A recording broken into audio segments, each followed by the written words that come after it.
Team India opener captain Rohit Sharma మళ్లీ ఫామ్లోకి వచ్చేశాడు. హైదరాబాద్, వైజాగ్ టెస్టుల్లో భారీ స్కోర్ చేయలేకపోయిన హిట్మెన్ రాజ్కోట్లో మాత్రం మూడో టెస్ట్లో శతకం బాదాడు.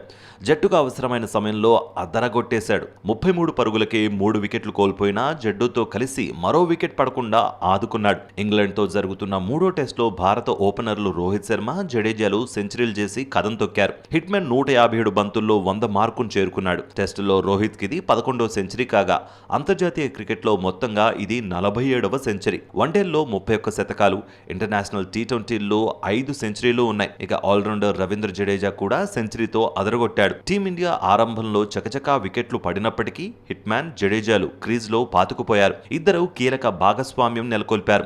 జట్టుకు మంచి స్కోర్ అందించారు. తొలుత టాస్ గెలిచిన భారత్ బ్యాటింగ్ తీసుకుంది. కొత్త బంతితో బౌలింగ్ చేసిన ఇంగ్లాండ్ పేసర్లు ఆరంభంలో భారత బ్యాటర్లను కాస్త ఇబ్బంది పెట్టారు. ఇన్నింగ్స్ తొలి బంతినే బౌండరీ బాది దూకుడుగా కనిపించిన యశస్వి జైస్వాల్ 4వ ఓవర్లలోనే మార్క్వుడ్ బౌలింగ్ కు రూట్ కు క్యాచ్ ఇచ్చి వెనుదిరిగాడు. ఆ తర్వాత వచ్చిన గిల్ కూడా వుడ్ బౌలింగ్ లోనే డకౌట్ అయ్యాడు. 9వ ఓవర్లో స్పిన్నర్ టామ్ హర్ట్లీ బౌలింగ్లో అనవసర షాట్ ఆడి అవుట్ అయ్యాడు రజత్ పటిదార్.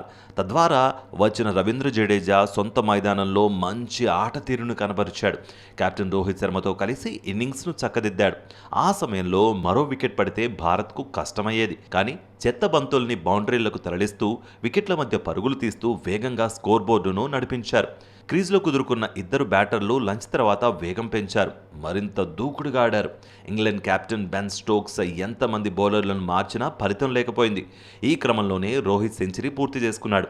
131 పరుగుల వద్ద రోహిత్ అవుట్ అవగా జడేజా తర్వాత సెంచరీ పూర్తి చేసుకున్నాడు. రోహిత్ స్థానంలో వచ్చిన సర్ఫరాజ్ ఖాన్ హాఫ్ సెంచరీతో సత్తా చాటాడు. వచ్చి రాగానే బాదడం మొదలుపెట్టాడు. 9 ఫోర్లు, 1 సిక్సర్ సాయంతో 62 పరుగులతో ఉన్నప్పుడు రన్అట్గా వెనుతిరిగాడు.